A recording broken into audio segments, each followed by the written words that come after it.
Well, hi, everybody.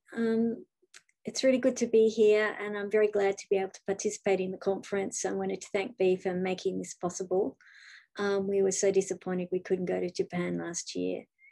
My name is Kath McPhillips, and I am an academic at the University of Newcastle, just north of Sydney in Australia. And I'm a sociologist of religion and gender. I'm speaking to you today from the land of the Awabakal people, who are the traditional owners of the land where the university is. And I wanted to acknowledge the elders, past and present, any emerging leaders, and to state that this land has never been ceded, always was and always will be Aboriginal land. So today I'm just going to share my screen with you so you can see my PowerPoint slides. Yeah, so here we are.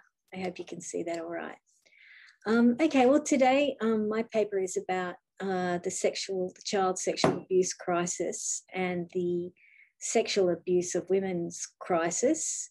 And I'm going to look at the position of women religious or nuns. And the paper is called Queering Women Religious in the Child Sexual Abuse Crisis. And it's really a sort of exploratory discussion. I'm not trying to make any great claims here.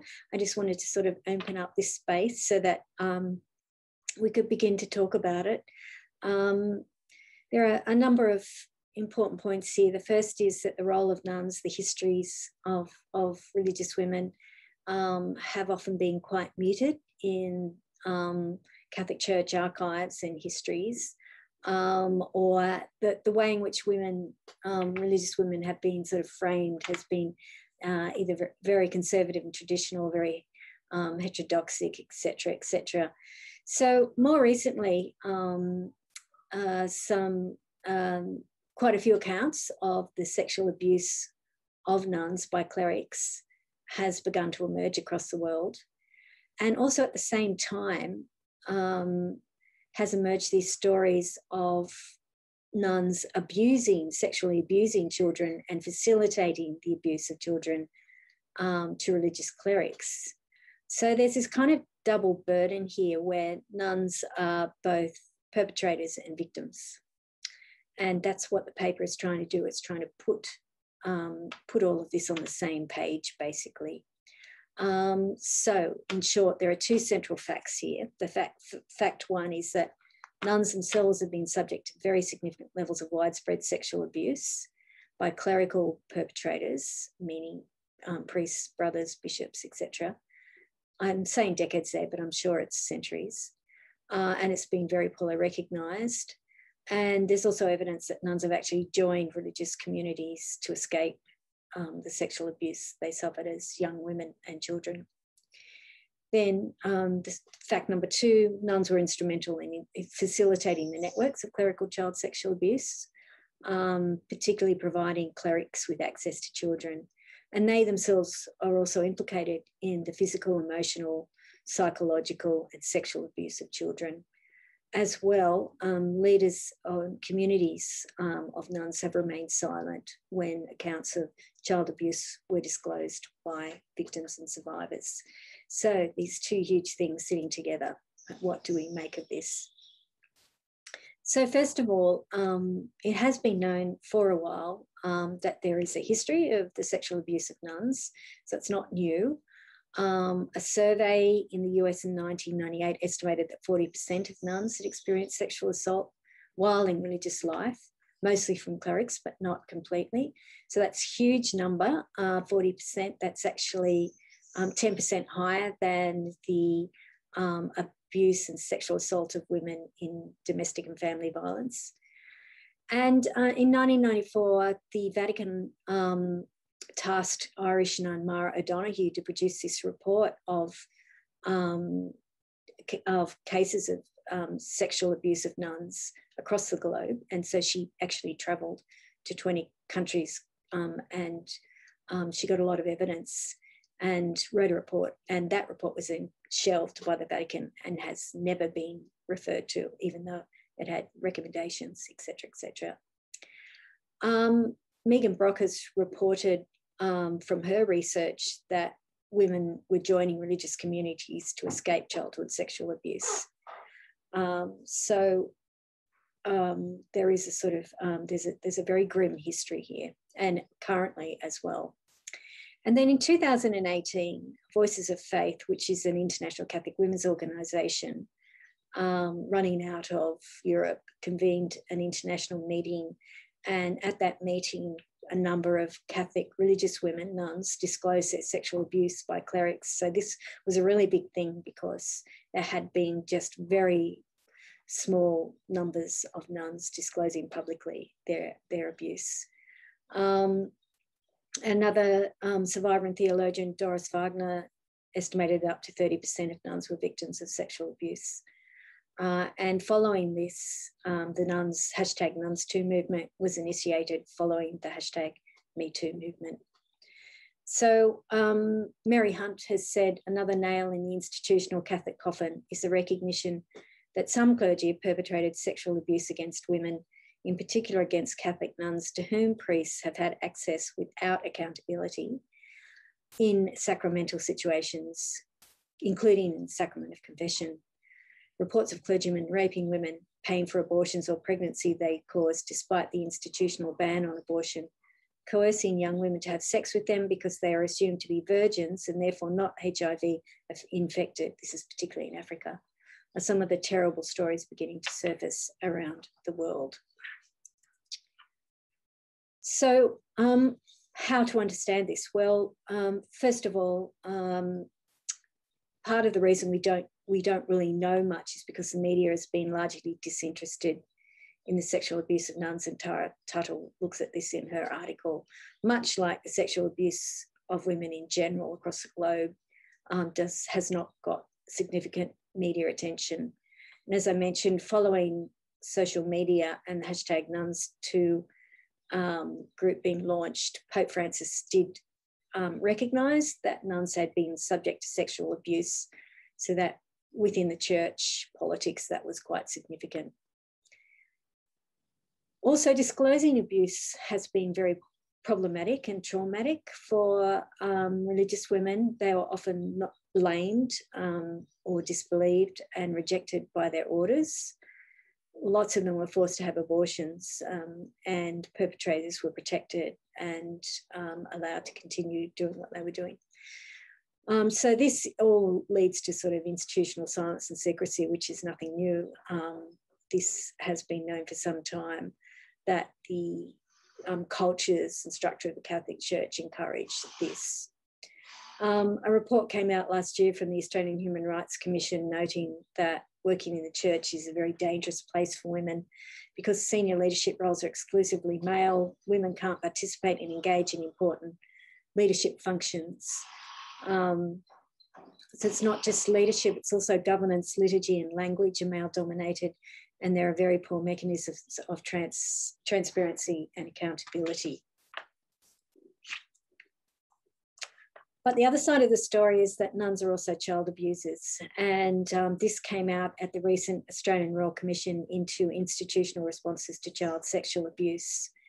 And evidence from the Royal Commission was quite disturbing. So there were thousands of organisations that the Royal Commission looked at, and most of the organisations that it investigated, 52% were religious organisations, and of those, over 60% were of the Catholic Church. So the Catholic Church actually has the worst track record of any institution for child sexual abuse. And possibly other forms of sexual abuse too, like vulnerable adults. So it's incredibly worrying that a very well-known global religious organisation is a site for such sexual violence. So what the Royal Commission found was that disclosures of sexual abuse of children by nuns was far less common than male clerics. Only about 5% of perpetrators were nuns. And it appears that the ways in which nuns were violent measured differently to those by male clerics. So nuns tended to focus on physical and emotional forms of violence, and some of them were very excessive and cruel. And there's anecdotal evidence, that means from witnesses, that the sexual abuse by nuns tended to be inappropriate touching of boys and girls, which is very different to male clerical perpetrator of violence. Nuns also managed the disclosure of abuse from victims using a variety of techniques. They either did believe the child or the family, they didn't believe them, and they punished the children. They made pretend reports. That means they said they would report and they didn't. And they also threatened children. And nuns also frequently delivered children to male clerics, so they facilitated child sexual abuse, and particularly in the orphanage, the Catholic orphanage system. And that's globally, not just in Australia.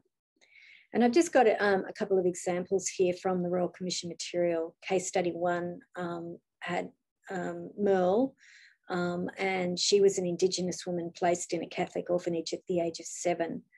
And she was abused by a Catholic priest. She disclosed to the nuns and she was punished for it. And the punishments were often very extreme, belting, psychological humiliation.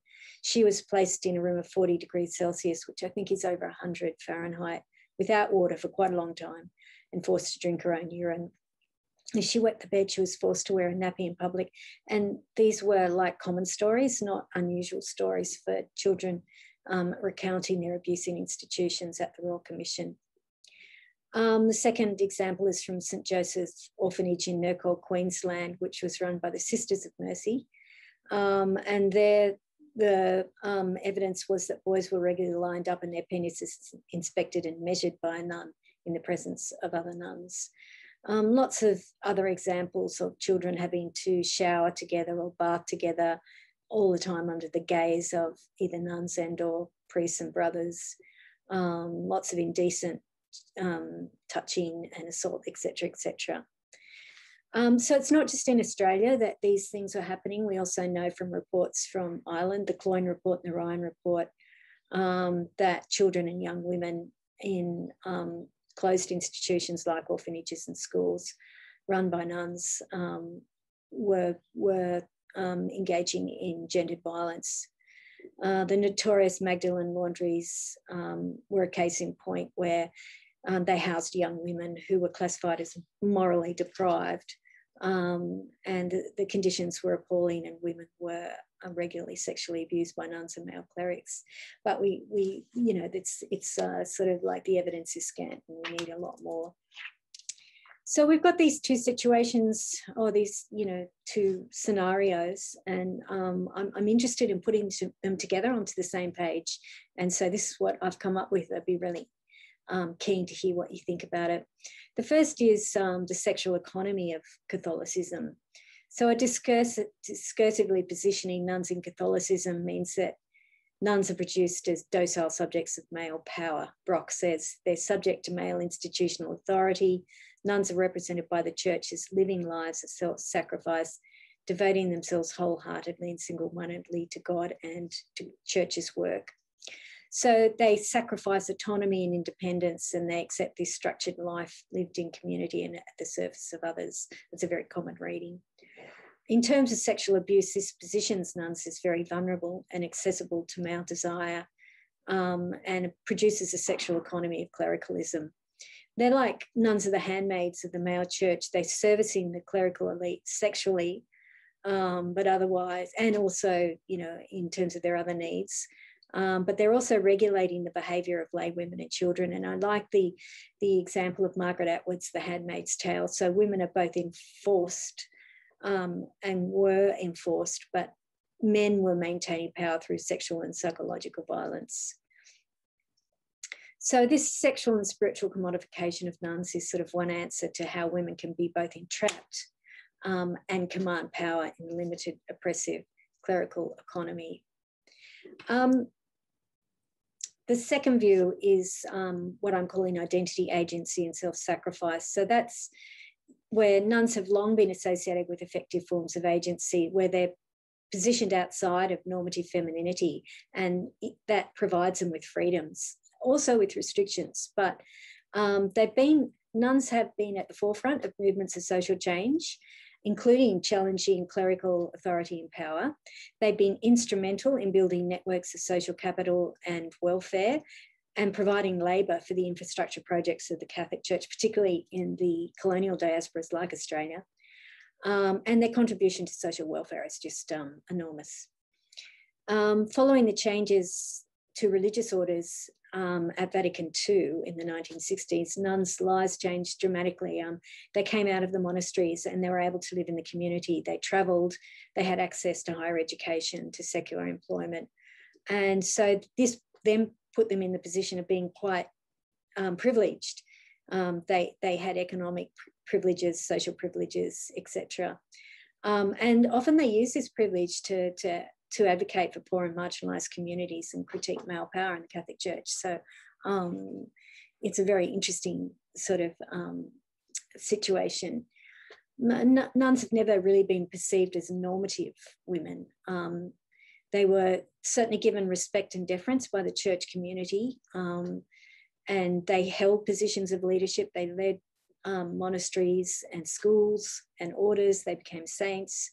They married Jesus Christ in a ceremony but remained virginal. So you can hear all this sort of queering going on. They really remain very unorthodox. They don't fit the stereotypical binary of male-female. They wear unusual clothing. They cut their hair short. They sometimes took male names, particularly in monastic orders, bound their breasts. They didn't wear makeup. They wore a habit everywhere. So they were transgressing the sexual norms of traditional femininity and sharing characteristics of queer. So they were sacrificing the benefits of traditional heterodoxic femininity for other forms of freedom. But definitely in this discourse, nuns are they're agentic, they're making choices, they're actively constructing self-identity and sexuality, which means in the abuse narratives that they are then perpetrators of violence as well as victims of violence.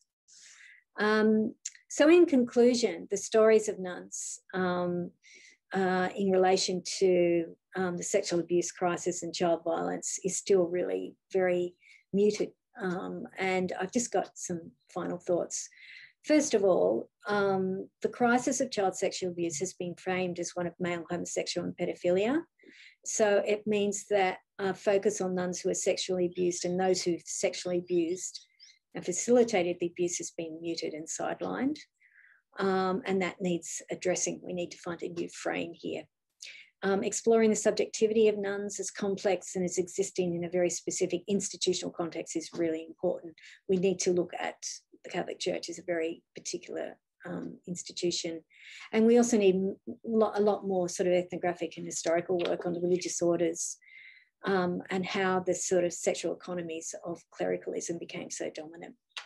And finally, I just wanted to finish with a story of Mary MacKillop, who was a modern Australian, what I call a queer saint, who challenged clerical power. And she started the Order of St. Joseph's in the 19th century. And it was the first order to care for the poor and the marginalised, including poor women. And so this went directly against the other orders of women who were teaching middle-class girls. She battled colonial conditions to set up communities of nuns. She travelled enormous distances. She fought the episcopacy, the bishops, colonial politics, and she travelled miles to recruit young women.